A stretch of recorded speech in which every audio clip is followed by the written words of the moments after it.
This is Ron Deal, the founder and the president of stepfamilies.com, and also the author of the Smart Step Families, 7 Steps to Healthy Families and the Smart Stepmom. And Ron, thanks for joining us again here on the broadcast of Recovery After Divorce. Here's our second question for you. In your book and in your conference, you talk about the unique barriers that couples have in remarriage and stepfamilies. Tell us about that one aspect you talk about, the parent-child allegiance. You know, when stepfamilies start, there's a parent who has at least one child from a previous relationship. And any parent knows how bonded and attached you are to your child.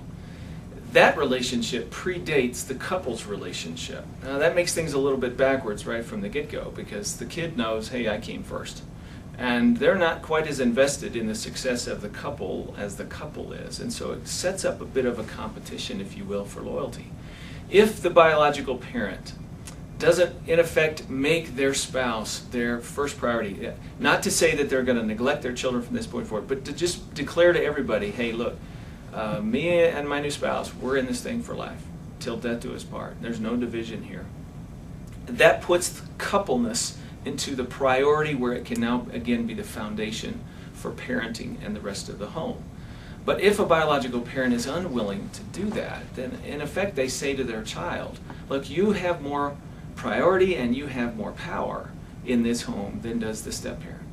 Now that just creates a lot of havoc, because the step-parent knows and the kid knows that they can have the biological parent on their side, and it's going to stand in opposition to the couple.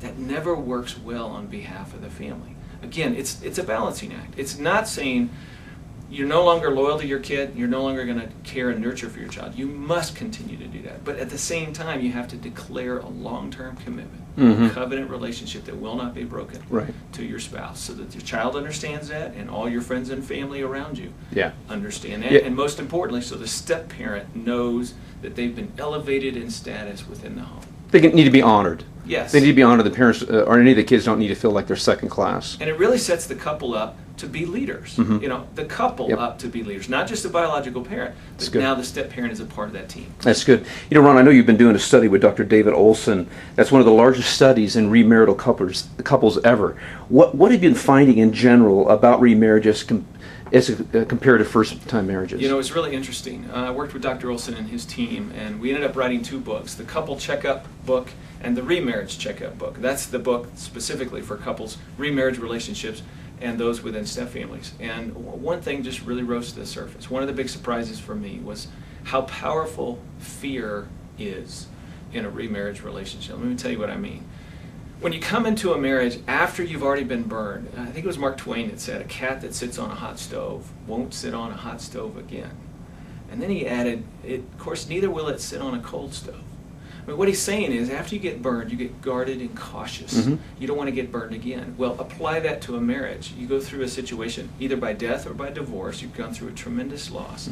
And now you're joining yourself to another individual, and you're committing to life. But life has already taught you that marriage is not forever, unfortunately. So how do you throw your whole self in? Oftentimes what people do is they begin to be guarded with themselves. They withhold their whole self. They live in fear of being hurt again, of another breakup. And so the first time or the 10th time their new spouse crosses their arms and gives them that look, they immediately are thinking, oh, I know what this means. This is not good. I remember what happened the last time.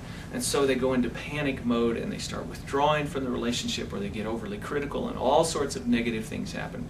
Mark, we found that the presence of fear and worry or suspicion that you can't trust your partner predicts with 93% accuracy whether couples have great relationships or very, very poor ones. So they obviously need to process things in the front end. Here's the point. Look at your fears. Examine what goes on inside you, the hurts and the injuries and the bruises on your heart. Take them to God. Don't let them get the best of you, or it's going to hurt your marriage. Ron, excellent. Thank you. Thank you.